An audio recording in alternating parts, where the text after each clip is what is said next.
Ciao a tutti! Un mesetto fa circa, nell'ultimo evento Xiaomi, sono state presentate le Buds 5, che nell'offerta attuale del produttore cinese sono un unicum. Sono infatti gli unici auricolari ad essere venduti con il marchio Xiaomi e non con quello Redmi, che di solito è associato ai prodotti di fascia più bassa.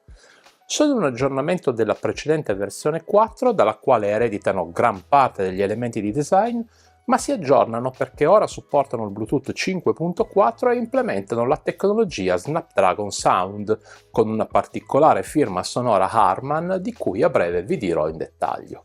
Quella che vedremo insieme è la variante nera, più classica, ma sono disponibili anche in colorazione bianca ed una nuova ed esclusiva colorazione titanio, chissà mai da chi avranno preso l'idea. Ad ogni modo, vediamo cosa troviamo in confezione quando le portiamo a casa. Dunque, in confezione troviamo la custodia con gli auricolari all'interno, il cavo di ricarica USB-A USB-C bianco di circa 15 cm e infine il manuale utente in ben 17 lingue, tra cui anche l'italiano. Come sempre per i formati semi-open non troviamo nient'altro, ma proprio per questo motivo magari era possibile fare una scatola un po' più piccola. Con il design di queste Buds 5 Xiaomi ha fatto 3 passi avanti e 1 indietro e ora cercherò di spiegarvi il perché. I passi avanti sono evidenti e il primo è senz'altro la modalità di apertura che ora lascia scoperti gli auricolari e questo consente di prenderli facilmente. Inoltre i materiali danno una sensazione premium quando li tocchiamo, sia la parte lucida che quella opaca trasmettono infatti una certa solidità e anche il coperchio quando lo manteniamo aperto non si muove, non flette, sembra insomma un pezzo unico da quanto rimane saldo in posizione.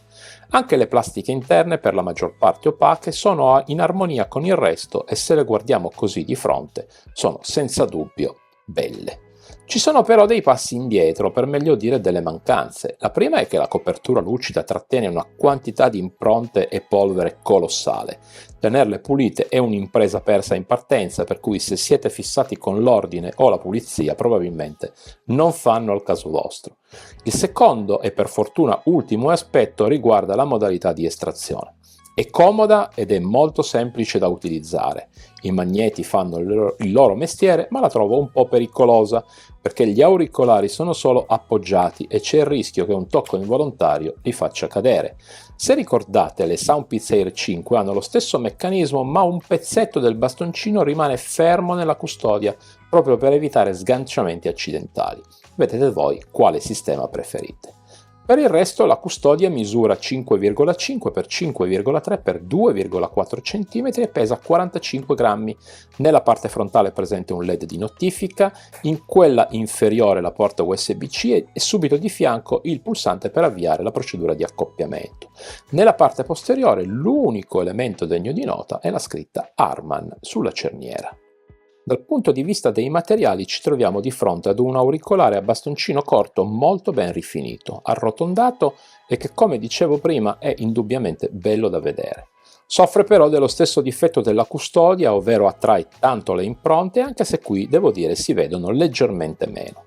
Anche loro, come le AirPods prima e le Soundpeats dopo, implementano la riduzione attiva del rumore, che deve essere una specie di moda ormai per auricolari semi-open.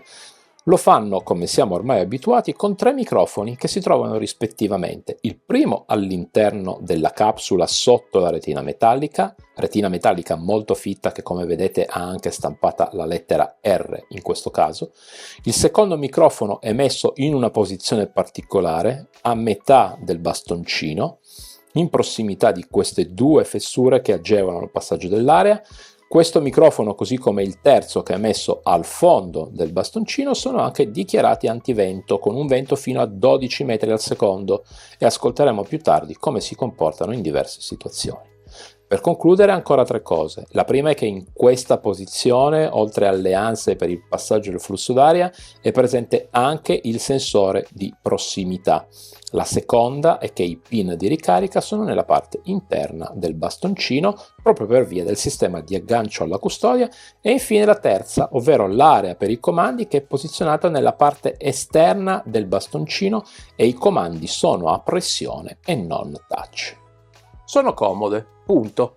Sono piccole, hanno forme arrotondate e pesano 4,2 grammi, per cui tutte queste caratteristiche messe insieme le rendono confortevoli. Ecco, con sono piccoli intendo la dimensione generale dell'auricolare, mentre la capsula potrebbe dare qualche problema a chi ha l'orecchio più piccolo, oppure a quelle persone che, data la loro conformazione, di solito le sentono scappare dalle orecchie. La capsula, infatti, essendo un po' cicciotta, se mi passate il termine, si appoggia un po' più del solito al padiglione e l'effetto è quello di avvertirne sempre la presenza senza però risultare fastidiose. Ecco perché prima ho detto che sono comode. Poi, come sempre per delle semi-open, lasciano passare i rumori dell'ambiente circostante e se siete in un posto particolarmente rumoroso, anche con la musica che suona sarete sempre in grado di capire che cosa accade intorno a voi, a volte anche troppo. Sono certificati P54, quindi resistono senza problemi ad una pioggia leggera o al sudore, anche se a mio personalissimo parere auricolari di questa tipologia sono meno adatti per lo sport perché durante l'attività ci potrebbero essere dei micromovimenti a peggiorare il comfort generale.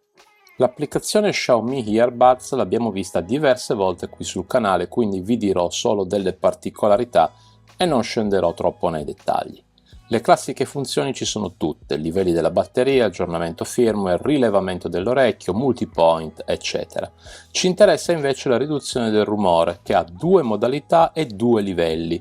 Le modalità sono quella automatica e quella manuale e i livelli sono bilanciata o profonda, ma sono attivabili solo se impostiamo la modalità manuale.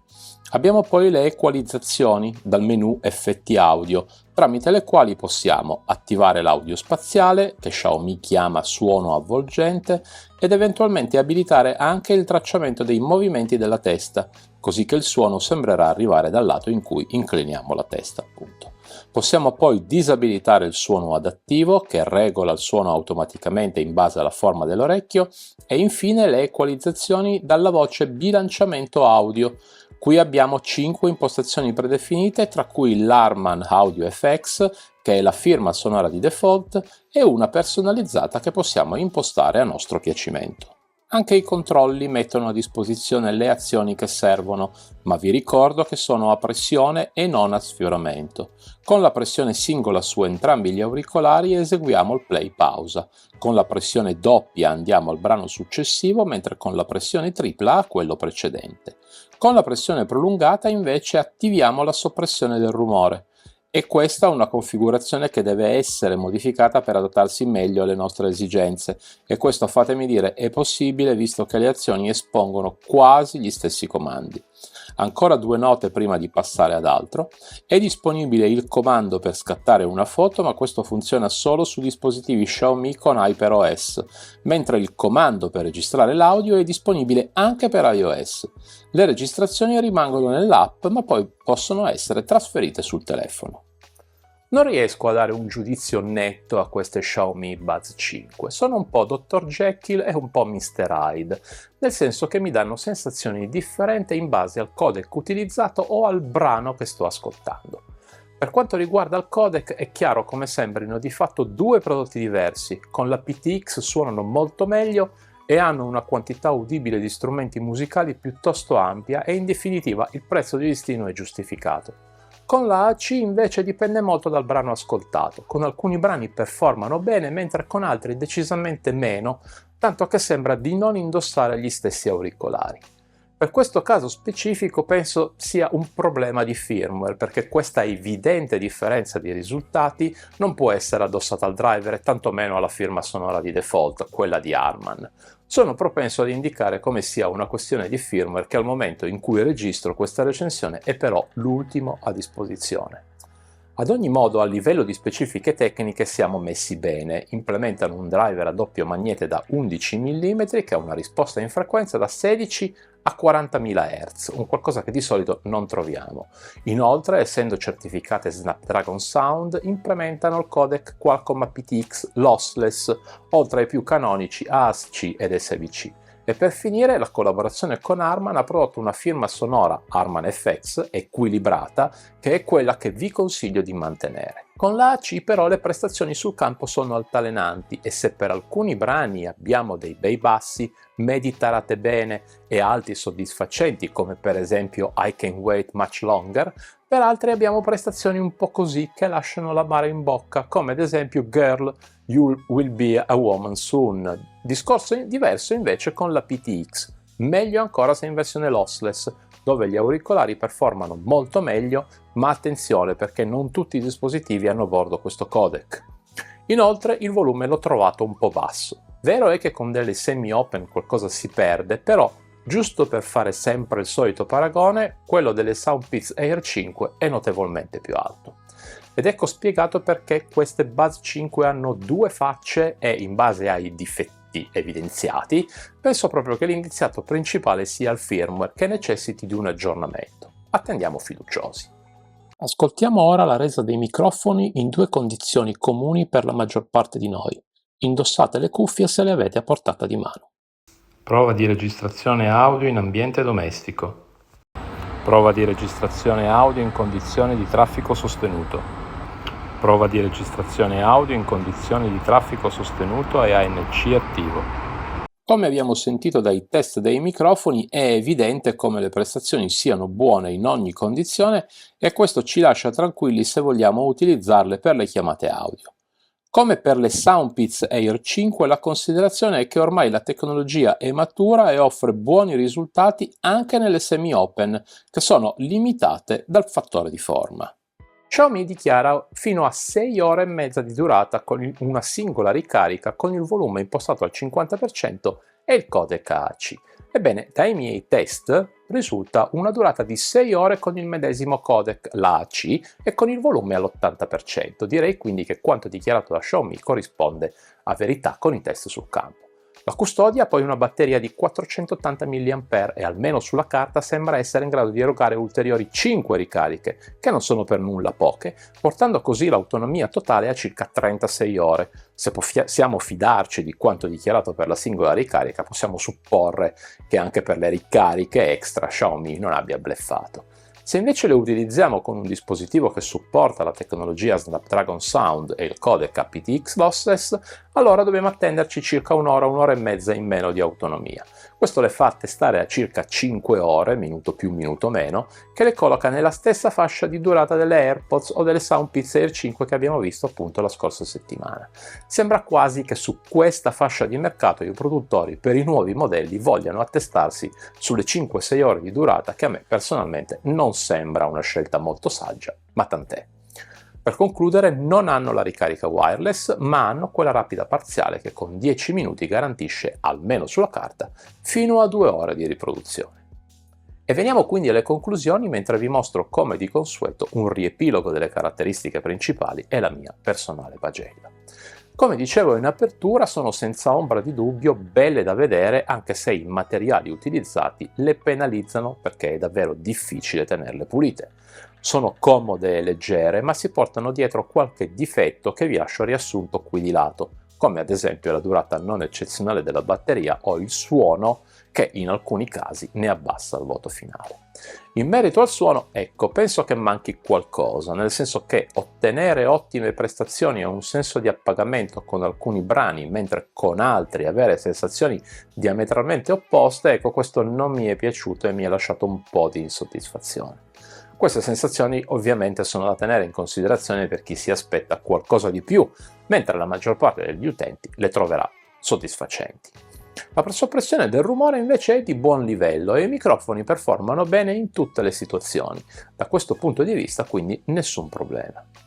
Quello che mi domando però è se ne valga davvero la pena, considerando che di listino costano 99,99 euro. Ma ci sono alcuni sconti che le portano a poco meno di 89 euro, allineandole di fatto alla concorrenza. Ecco, se siete possessori di uno Xiaomi di ultima generazione è molto probabile che faranno al caso vostro. Se avete un altro smartphone, sia Android che iOS, la scelta a disposizione è talmente ampia che molto probabilmente sceglierete altro, o almeno io farei così. Diciamo che nella gamma media non le metterei come prima scelta, sia le Nothing che le Huawei FreeBuds 6i ad esempio, a mio parere sono superiori a queste Buds 5. Bene, anche per questa settimana è tutto e vi ringrazio per essere rimasti con me fino alla fine di questa recensione, che spero possa esservi di supporto nella scelta delle prossime True Wireless. Per chi si fosse innamorato del design di queste Buds 5 e volesse acquistarle, ricordo che avete due possibilità. La prima è di controllare il mio canale Telegram, dove metterò in vendita a prezzo scontato questo esemplare oggetto della prova, mentre la seconda possibilità è quella di acquistarle tramite il link affiliato che trovate in descrizione, e dove, come sapete, per ogni acquisto riceverò una piccola, molto piccola, percentuale che mi aiuterà nella gestione del canale. Nel frattempo potete mettere un like al video e iscrivervi al canale così da non perdervi nessuna delle prossime recensioni, e vi posso garantire che ne vedrete e ascolterete delle belle. Alla prossima!